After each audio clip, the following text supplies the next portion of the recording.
Good evening, this is Quintus Curtius, and welcome back to the Fortress of the Mind podcast.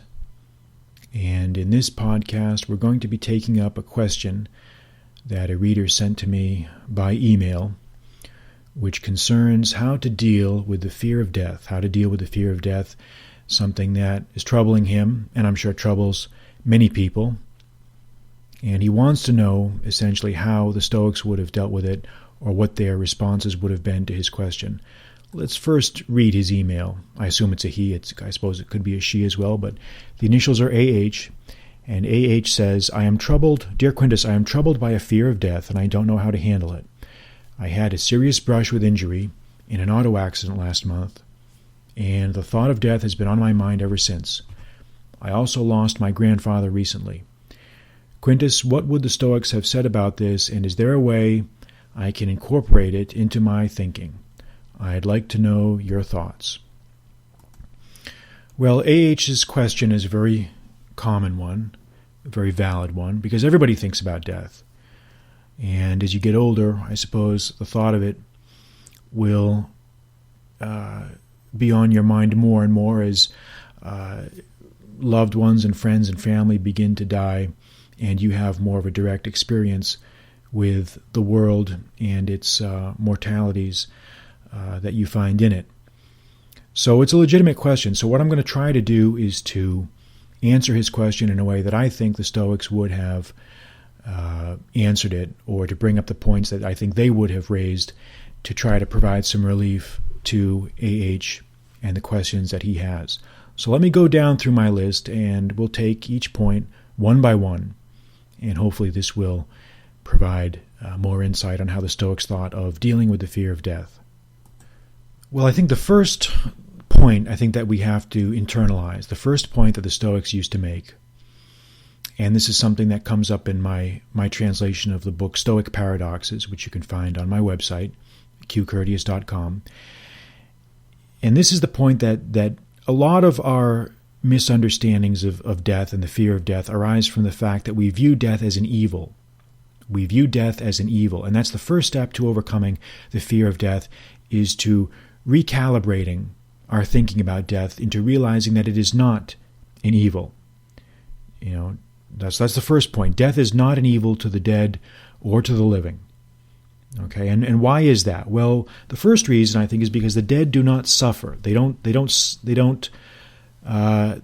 is no suffering. All those stories that we hear about that are told by theologians about the netherworld and the nether regions of people being tormented in hell or suffering in purgatory, those are fables designed to keep people in line during life. So we should not be troubled by fears of the underworld. There's no proof that any of them exist, at least according to the Stoic view. And another point that's brought up is that even if death is a destruction, a complete destruction of us as entities, we should realize that the people who are dead are not unhappy. They have no feeling. They're not sentient. They don't have. They have no feeling as sentient organisms anymore. And so the dead are not unhappy, and the living are not unhappy either, because the living should not fear death because it can't bring them any evil. Nothing bad can happen to them because of it.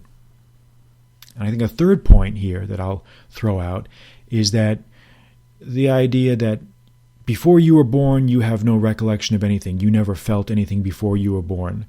And after death will be the same. You will never feel anything after you die because your existence will have terminated. So there's no basis for feeling any fear because there won't be any existence, period.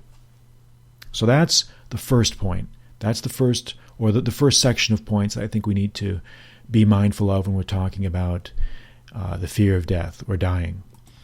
Now, the second category of points that the Stoics often talk about in this regard, they go further than just saying that death is not an evil.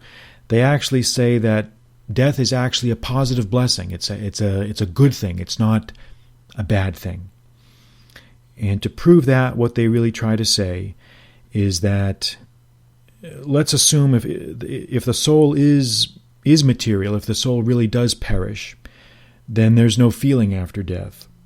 And on the other hand, if the soul is immortal, then it's already destined to be happy, and therefore death is actually a blessing.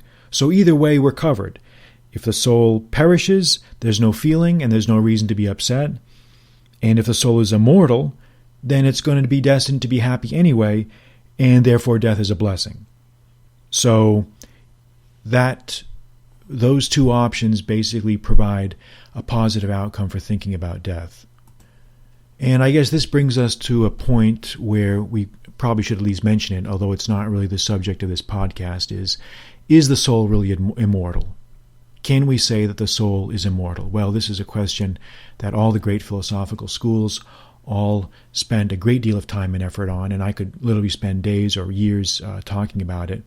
But essentially the Stoics did, depending on which school or era of Stoicism we're talking about, there were some who did acknowledge the fact that the soul might be immortal or could be immortal. And in this connection, I would point listeners to my chapter in my book Pantheon, which talks about Neoplatonism, and it talks about the theories of Plotinus and how all of creation, all of existence was basically through the interaction of these three hypostases, the one, intellect, and soul.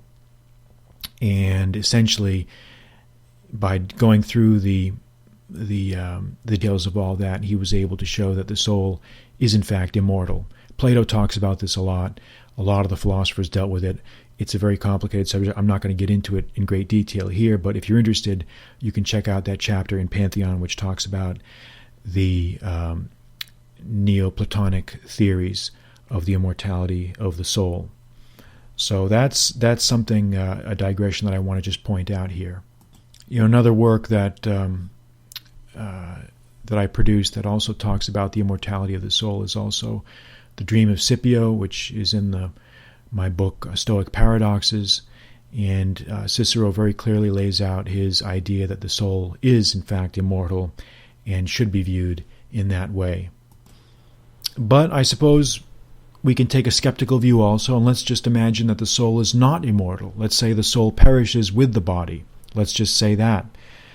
Then what relief can we have against the fear of death? Well, we still can have relief that way too, because of these reasons. There would be no feeling after death. Okay? The pain of death would last only for a brief time, and death would deliver us from our miseries and disappointments and earthly sorrows. And when you're dead, you're unconscious and you can't feel the loss of the good things of life. And, it's just not an evil if we look at it in that perspective. So what we see here that the Stoics were able to accomplish is they try to cover all bases. They basically try to say that, look, death is not an evil. Whether the soul is immortal or not, death is still not an evil. If the soul is immortal, you're covered for all the reasons that we spoke of previously.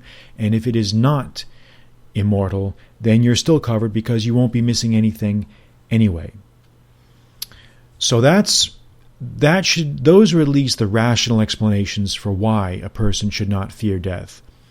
But let's face it, let's talk reality here, AH.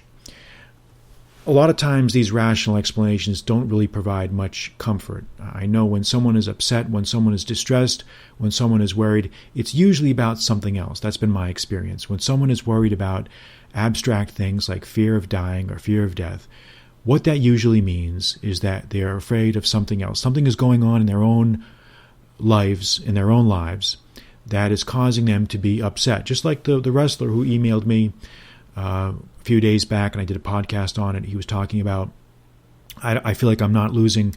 I feel like I'm losing my aggression. I don't have it. There are people that I'm losing against that I should be winning against. And in my discussion of that question, I really tried to bring attention to the fact that it was probably something else that was oppressing his mind. And he was able to email me later and admit that that was, in fact, the case. So that's, I think, what is also happening here. I think, now I'm not saying that people do not walk around,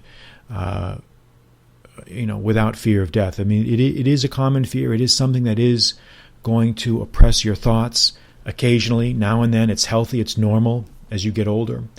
But you can't dwell on it. You really can't dwell on it, because if you do, there's just no end to it. It becomes a cycle that never goes anywhere, and it becomes a cycle that only has a downward trajectory.